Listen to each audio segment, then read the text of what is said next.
Now that you understand how 1D maps work, let's create one and allow the player to move throughout horizontally. Open a blank.py file to code in. Alright, so we'll do map is equal to a list 0, 1, 2. The next step is to display the map. We'll start off with a for loop that iterates through each cell. We'll do for x in map. Now inside of the loop, we'll use an f string, which lets us insert the value of x inside of square brackets so that it looks like a tile on the map. So we'll do f quotations, and inside those quotations we'll do square brackets, and then inside of the square brackets we'll do curly brackets, and then finally inside of the curly brackets we'll do x. Next we'll display the f string using the print function. So inside of f we'll just do print, and then we'll wrap the entire thing inside of parentheses. By default, the print function automatically moves to the next vertical row when printing. We want everything to be printed on the same row though, so we need to use the end keyword argument. So at the end of our print statement here inside, we'll do comma, end is equal to quotation marks with no space in between them. Okay, so this is what your code should look like so far. Now, if you run the code, your output should look something like this right here. Now that we have the map displayed, we can display the player. Underneath the map, we'll create a variable called player_x and set it equal to 0. Earlier, we used player.x to show how a player's position might be stored in a class, but since we're keeping things simple here, we'll just use a regular variable. So, underneath our map, variable will do player_x is equal to 0. In order to display the player on the map, we're going to take the cell that the player is in, and instead of printing square brackets with the cell's number inside of it, we'll print the square brackets with the @ symbol inside. So inside of the for loop and above the print statement, we'll create an if statement that checks if the player is in the current cell. If so, we'll print the brackets with the @ symbol inside. Okay, so inside of our for loop here, we'll do if x is equal to player_x. We want to print an f string, so f quotations, and then inside of there, we'll do square brackets, and then inside of that, we'll do the @ symbol.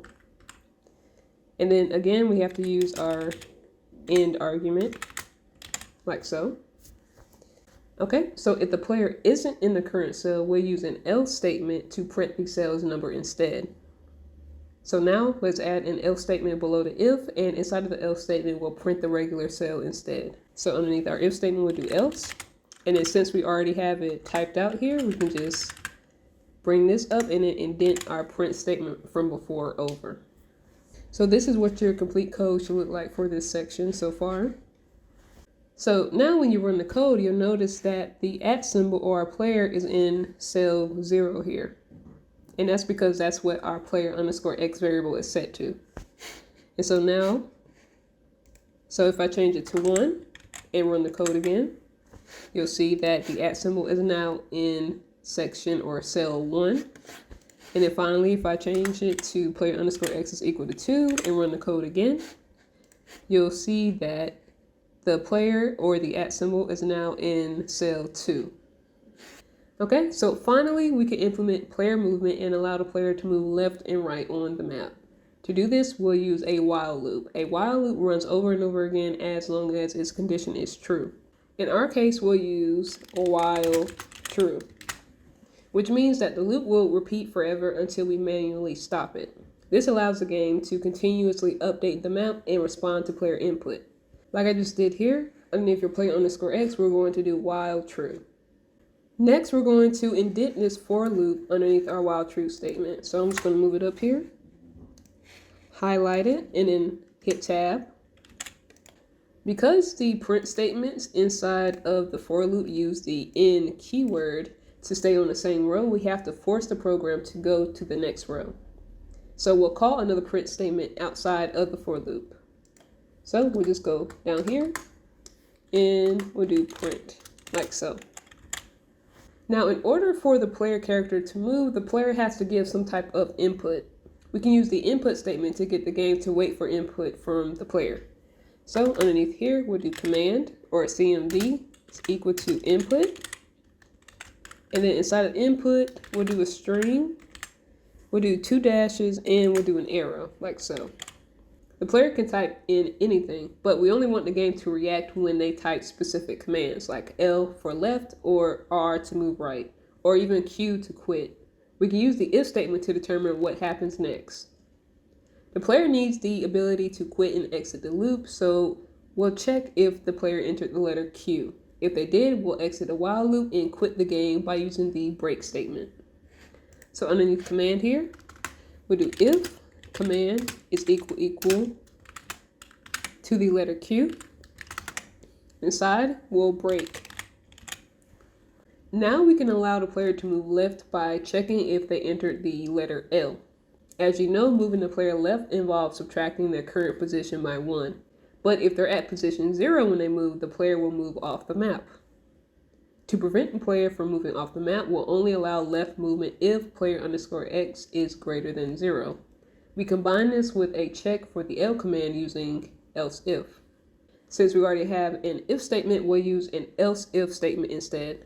So underneath our if here, we'll do else if command is equal to the letter L and player_x is greater than 0.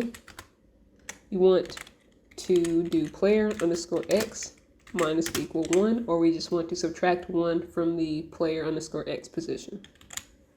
Okay, so we have to do something similar for when the player wants to move right. We'll check if the player entered the letter R.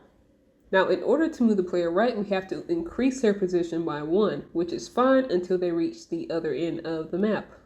Notice that there are 3 positions in the map, but the first position starts with the number or index of 0.